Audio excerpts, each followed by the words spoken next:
Good morning and welcome to the Burton WireTap. I am your host, Nissinga Burton, founder and editor in chief of the Burton Wire, your premier online destination for news covering the African diaspora. I'm coming to you today live because I have had a multitude of people ask me about my thoughts on Coach Deion Sanders leaving Jackson State University. The SWAC champions to go to University of Colorado, as the head coach for $5 million a year. Some people think that Deion Sanders should go for his, and that he's given a lot to Jackson State, and that he should move on in his career as anyone else would. Others think that a coach of Deion's caliber is needed at HBCUs, especially a place like Jackson State, which is an awesome university in many regards. Is definitely iconic and historic. But that, if coaches are going to come and go of Deion's caliber, then, what does it mean for HBCUs? And, HBCUs really need coaches of Deion's caliber. So as someone who's taught at two HBCUs, and I have a lot of love for HBCUs and am a great supporter of HBCUs. I just would, and I think that's why people are asking me my thoughts. I really believe that Deion Sanders should do what's best for Deion Sanders. So, one of the challenges that occurs when you work at an HBCU, and it's not all of them, of course, but it's been my experience. Let me just say this 110%. Now, and let me also tell you, I'm a Black person who grew up around Black people in Black neighborhoods. I attended Black middle school, all Black, mostly all Black, mostly Black high school, and have worked, like I said, at two HBCUs. And as someone who has had to hire faculty, in my capacity at HBCUs, I can also tell you that some people who have attended HBCUs will refuse to work for me at these particular HBCUs for a variety of reasons. It could be course load, it could be pay, it could be environment, lots of different reasons. So I always find that interesting as someone who did not attend an HBCU, that, I've taken what I have and invested it in these particular institutions. And then those who have benefited the most, are sometimes, not all the time, sometimes unwilling to give back, or to teach, or be an administrator in these particular institutions. I find it fascinating, in fact, which leads me back to Deion Sanders. Deion Sanders has done a great job for Jackson State University. I mean, they were always on the map for Black folks, but they are now nationally and internationally known because he did come there, and he did build an excellent program, and created, you know, a dynasty of sorts, since he's been there, and definitely interest that people have wanted. Created interest from people about the program that they may not have necessarily known about.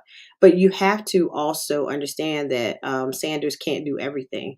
And that's the challenge, right? You can't keep lightning in a bottle. That's what one of my mentors told me, who actually taught in HBCU for 50 years. You can't keep lightning in a bottle. You have to give them the resources that they need. You have to give them the respect that they need. You have to give them the ability to do what they need to do to be successful. And you need all of those things in order to succeed. And so if Deion Sanders was not getting that, and he's been very transparent, particularly in his um, communication, whether it's the press conferences, after the game press conferences, sometimes in his interviews, that he has not really gotten the support that he's needed to be successful there in the way that he wants to succeed, and to give the students, the student athletes, the experiences that they desire and that they deserve to have. So, I think Deion Sanders, has to make a decision, and you cannot.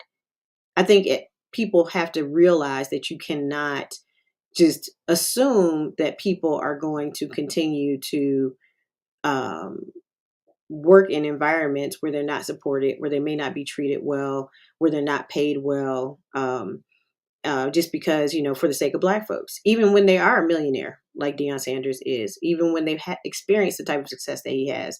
He's been in a World Series, he's been in a Super Bowl, he's one of the best football players in the history of the game, period.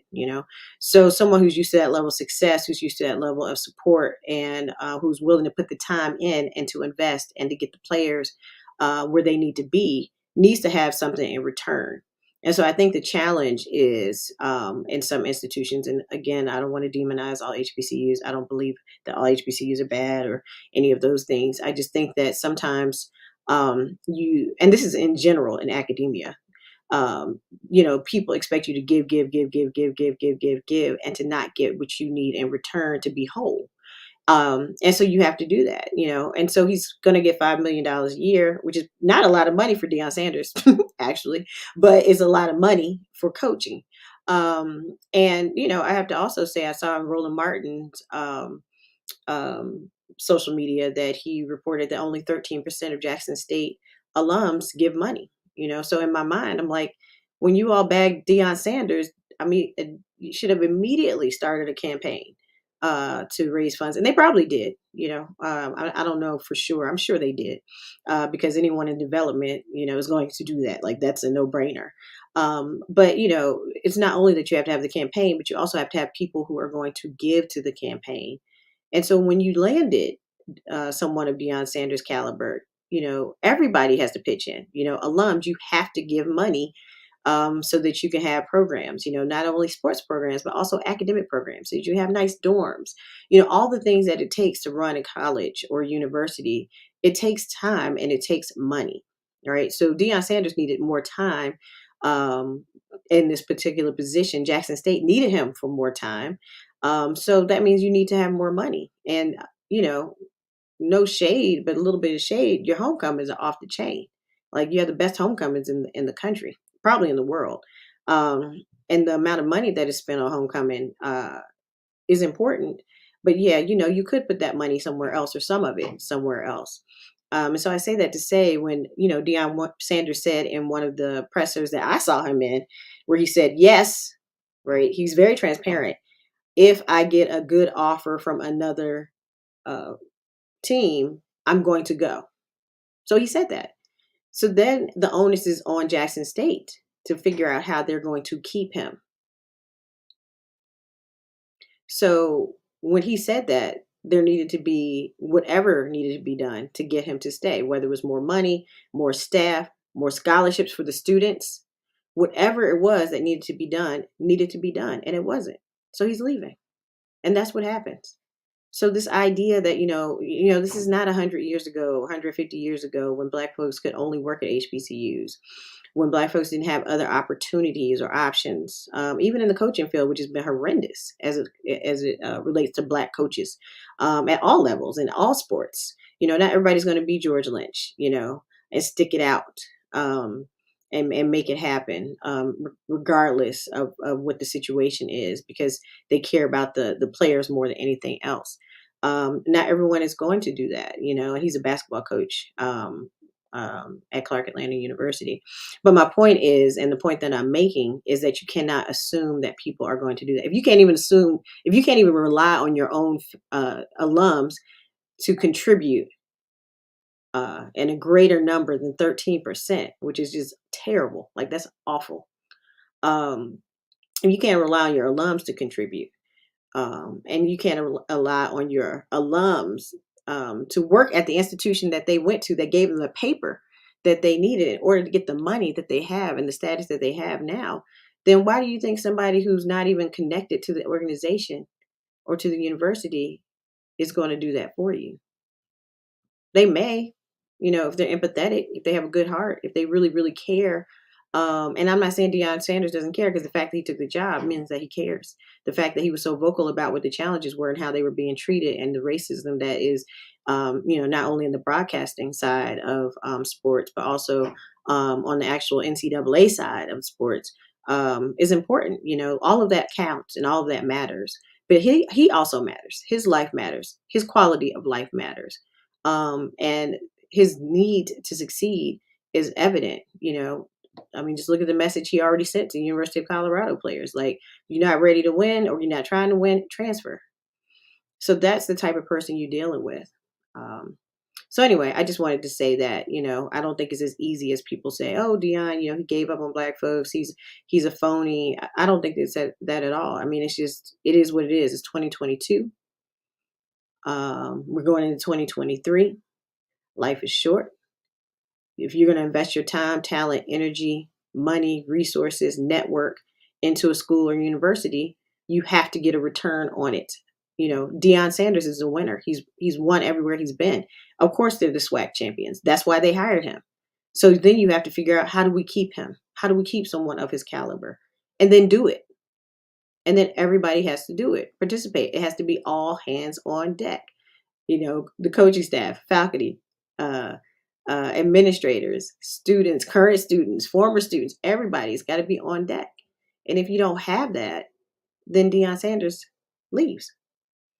So, you just have to decide who you want to be going into the future, how you want to move, the type of people you want to be teaching our children, since HBCUs teach the largest number of African American students in the world.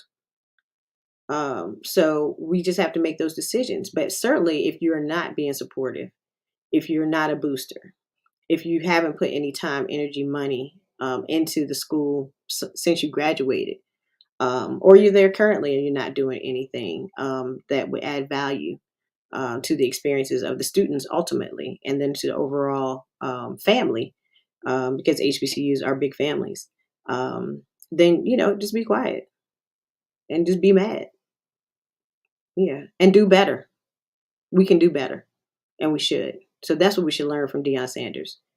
Do better, attract great talent, do what you need to do to retain great talent, and support our HBCUs, regardless of the football team, regardless of whether you have Deion Sanders or not.